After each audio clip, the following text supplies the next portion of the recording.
Good evening. My name is Kimberly Hill-Cooper. I am a student with Liberty University, and I am presenting my interpersonal communication project for HSCO 508, and my professor is Dr. Pinkston.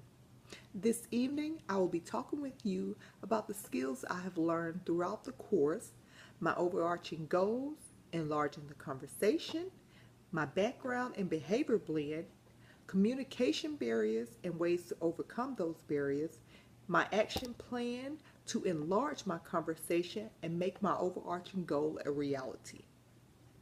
Throughout the course, I have learned a variety of skills to increase and perfect my communication and interpersonal skills. Starting the course with a uniquely you assessment was an eye-opener for me. I had to take this assessment twice because I didn't think that I actually answered it honestly the first time. I was just trying to get through the assessment, so I wanted a true assessment. I took this assessment at the end of the course. I will further clarify that assessment later in the presentation. John Stewart introduced understanding identity and how it relates to communication. He also introduced the inhaling and exhaling in the sense of communication. I am learning to listen without, as introduced by Peterson. I learned that it's important to have knowledge of people and know what you're talking about, because that was pointed out by Littlecut, 2009. For instance, the cultural background of a person or a party should be understood because it can eliminate barriers and miscommunication when you're conversating with someone. Burley Allen states that to be an effective communicator, you have to be a good listener. Carbonell allowed us to understand what a behavioral blend refers to and how different personality applies to a certain behavior. Kendrick's movie Fireproof allowed me to place myself in the shoes of both Caleb and Catherine and their marital trials and tribulations. My overarching goals. My overarching goals for interpersonal communication is to become a better listener, have the ability to improve my self-disclosure, and be more assertive, as this was pointed out in my behavior blend. What does it mean to enlarge the conversation? Enlarging the conversation means to continue within a conversation where everyone adds substance that is new and relevant to the conversation. This allows everyone to expand upon knowledge and the quality of the conversation. It takes thinking outside of the box and being honest and open to accomplish this task. I'm going to give you a little about my background. I was born in a small southern town called Moultrie, Georgia, raised by my grandparents. I was raised alone, just me and my grandparents. No other kids around. We lived in a country setting, so there were no other houses, no other children.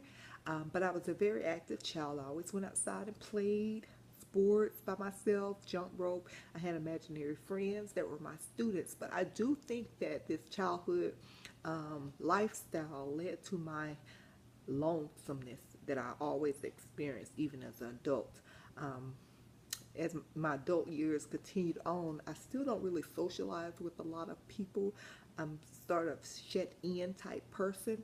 I am active duty military, Army, and my husband is active duty Army as well, and we're stationed in Hawaii. I have two adult children who both attend college, and they're very active in sports.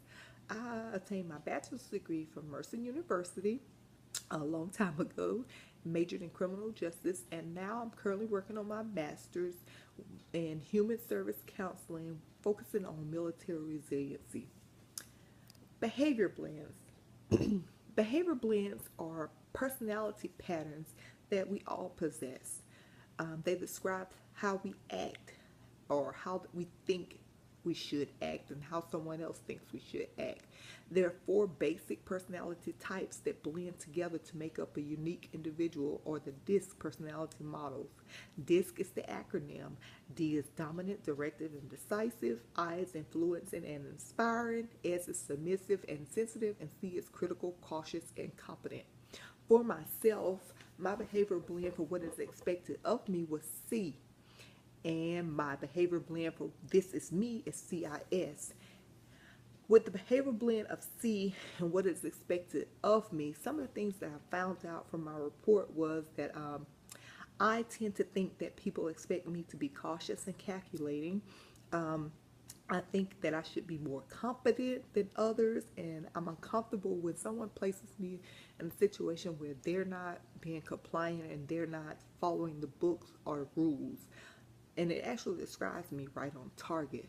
I'm aware that this could be negative also, because the negative side to that is that I have a need to consider the importance of relationships. I can be so hard on others to accomplish the task that I lose a friend or relationship in the process. My This Is Me behavior blend of CIS means that I'm more passive and active. I have strong people skills. I stand out as one who knows what I'm talking about, but I also care for a person's concern. I have emotions that fluctuate. I'm upbeat, excited, but I also always have a tendency of having that sadness in the background. I don't tend to be very directing or demanding. And, in summary of that, I'm reserved sometimes, but then I'm both outgoing and energetic as well. Unless there's a question about accuracy, I'm not very dominant or demanding. Some of my communication barriers that I have are self-disclosure and openness. I think this dates back to my childhood and how I'm accustomed to not really having anyone to talk to. So as I became an adult, I didn't really trust anyone. My assertiveness. I like things to always be correct, but I don't always like to take charge or demand those results. I plan to overcome those by increasing my assertiveness without being pushy or negatively critiquing someone, and understanding that their beliefs or values don't have to always match up with mine. Resources and strategies that I plan to use, or scheduling meetings or conversations at an optimum time where it increases alertness. Make sure everybody's comfortable. Use the TLC method, which is the talker listener cards, Peterson 2015, and have to take my emotions out of the conversation. I can also use the inhale and exhale techniques.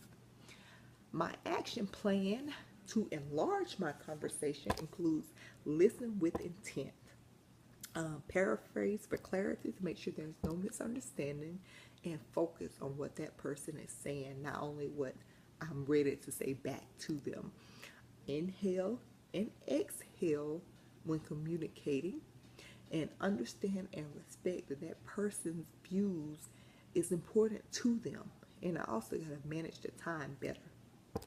So communication is important among all people. Misunderstandings can be avoided, and great things can be accomplished when communication is perfected. If we always take the time to listen to what one another is saying, the communication totally changes. This is the conclusion of my interpersonal communication project, but I would like to leave you with this. From Ephesians 4:29, let no corrupt communication proceed out of your mouth, but that which is good to the use of edifying, that it may minister grace unto the hearers.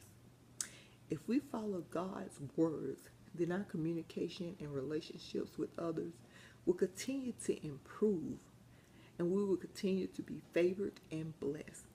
Thank you for listening to my project.